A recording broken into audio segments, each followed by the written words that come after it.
Saya ceramah di sini bukan menyerang Kristen, bukan.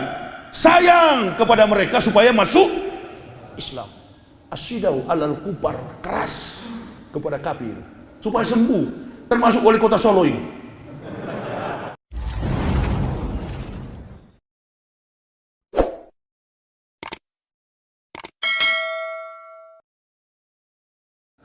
Saya ceramah di sini bukan menyerang Kristen, bukan.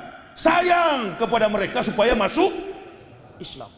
Asyidau alal kupar, keras kepada kafir supaya sembuh, termasuk wali kota Solo ini.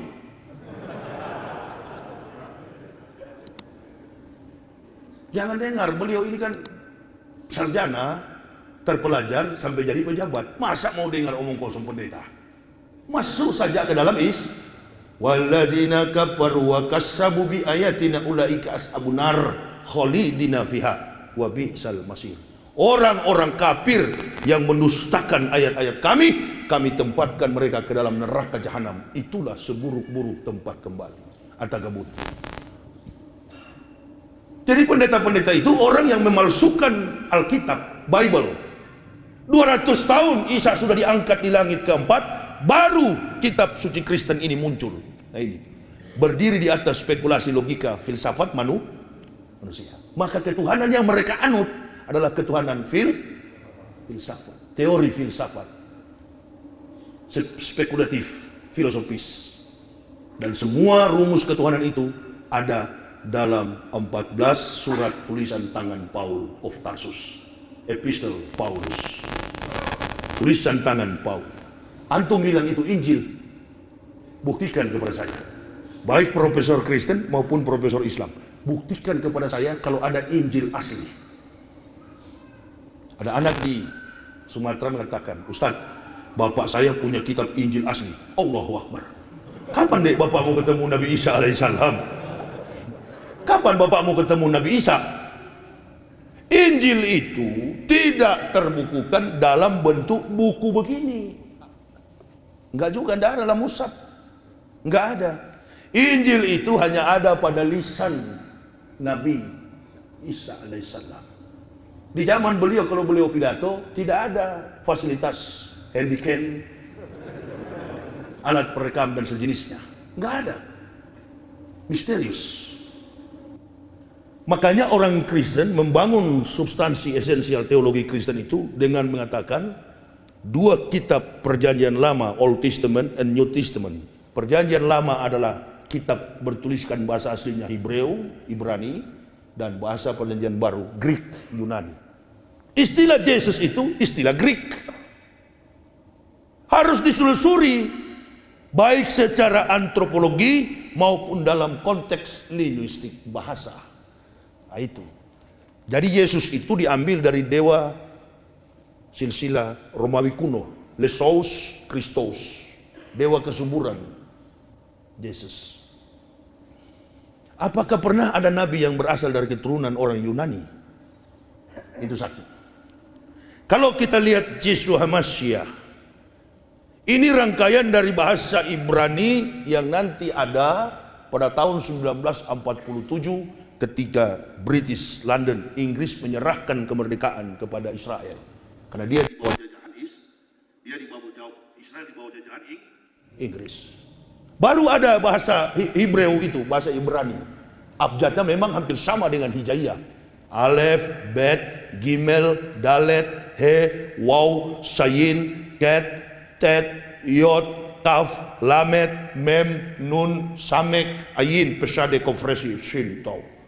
Penulisannya pun dari kanan ke kiri dan tidak menggunakan vowel, huruf hidup, semuanya konsonan. Atau dalam bahasa kita Islam ini ada kitab satu itu namanya sorogan atau gundul, kitab yang tidak mempunyai sakal.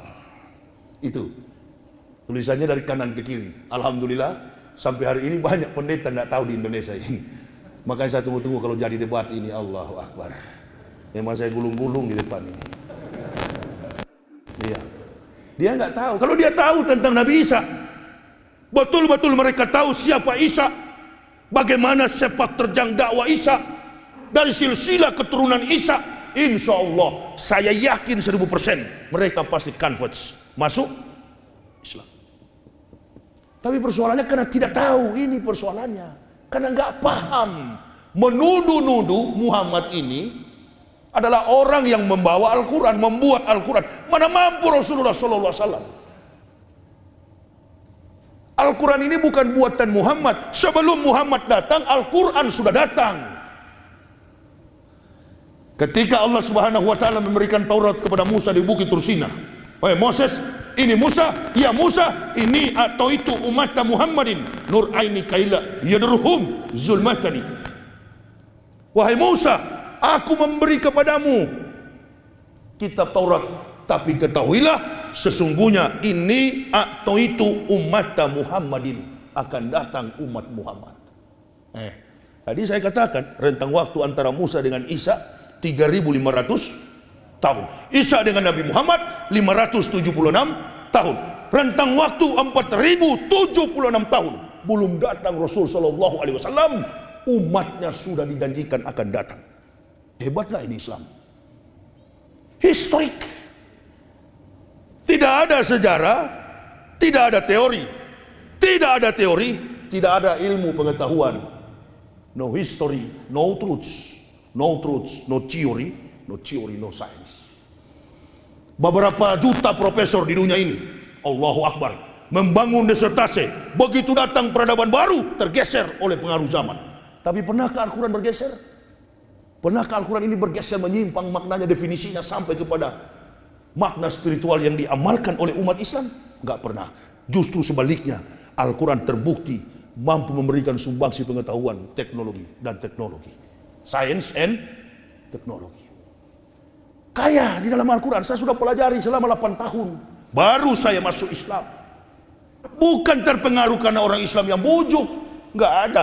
Di Islam ini nggak ada program Indomisasi, Islamisasi. Nggak ada. Nggak ada. Sorry, maaf.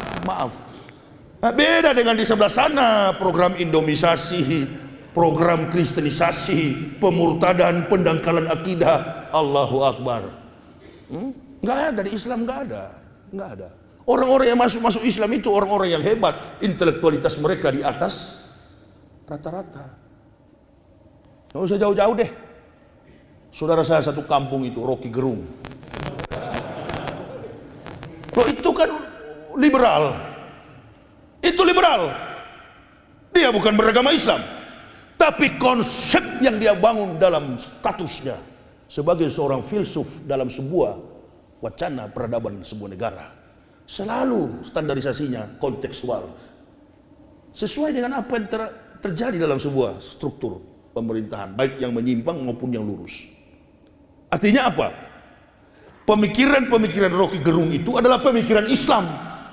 Sebaliknya dari kita, Allahu Akbar, sorban putih di kepala, otak kafir.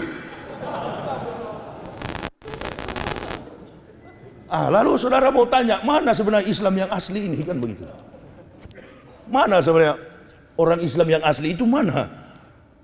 Yang seperti ini, liberal, nggak pernah juga injak gereja.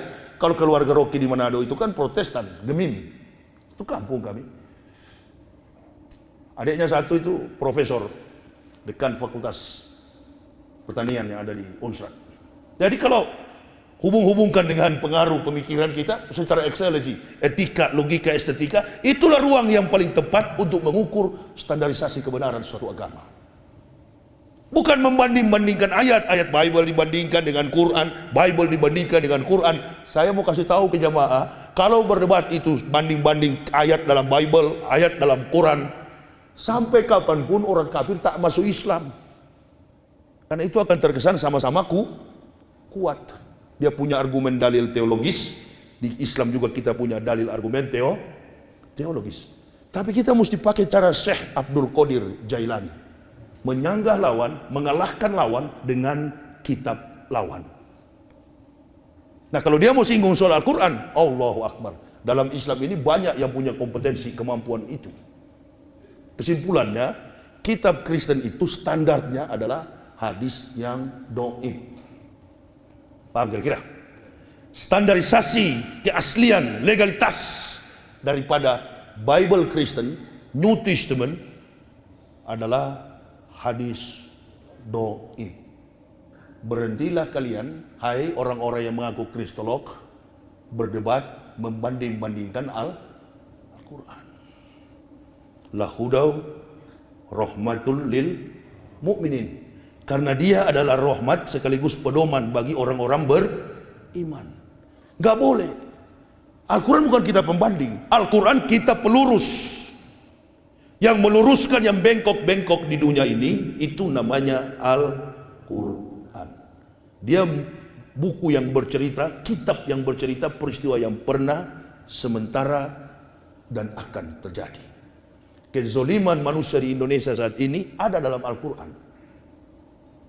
Di mana itu Pak Imam? Antum habis kan? Wa kadzalika nuwali bal zolimin ba'dhum bima kanu yaksibun. Kata Allah, sesungguhnya Allah menjadikan orang-orang zolim berteman dengan sesama zolim. Supaya apa? Supaya mereka melakukan apa yang mereka kehendaki. Inilah sekarang. Jadi Pancasila itu omong kosong, hanya dijadikan sebagai alat politik. Khususnya sila kelima, keadilan sosial bagi seluruh rakyat Indonesia. Jadikan tameng politik, padahal tidak adil. Kalau adil tidak berdarah-darah di Wamena. Kalau adil tidak berdarah-darah, mahasiswa turun demo. Jangan larang. Dalam semua rezim, kalau mahasiswa sudah turun, sebentar lagi innalillahi rezim itu. Ya, karena mahasiswa ini beda dengan rakyat. Kalau rakyat emak-emak yang turun di lapangan, FPI, Banser, Ansor, organisasi LSM Islam yang turun, persoalannya satu. Apalagi kalau rakyat jelata, buruh yang turun demo di lapangan, ada yang terganggu. Apa yang terganggu? Perutnya yang terganggu.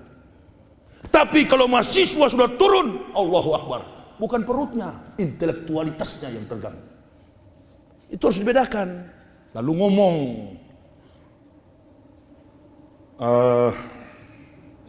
RCTI, Metro Tipu, TV One sekarang juga sudah gabung. TV One konferensi pers. Kami sinyalir di balik demo mahasiswa ini ada Islam radikal. Ada Islam garis keras. Toh. Iku itu agamanya opo? Koy agamanya opo? Pak Wiranto itu agamanya kok Islam dan jadi sasar. Mulai terbuka ya pikiran kita. Siapa yang bermain? Kap di belakang. Yang disuruh maju adalah Mun bukan Mus. Ya, iya Mun. Jangan terlalu jelas, kena delik. Mus, Kap, Mun. Ya. Kapnya background, Munnya suruh maju. Ya, Munnya disuruh maju. Ini itu strategi. Ini karena Anatoly Karpov ini kalau catur. Mudah sekali terbaca. Apalagi saya dari sana. Memang pekerjaan saya dulu itu.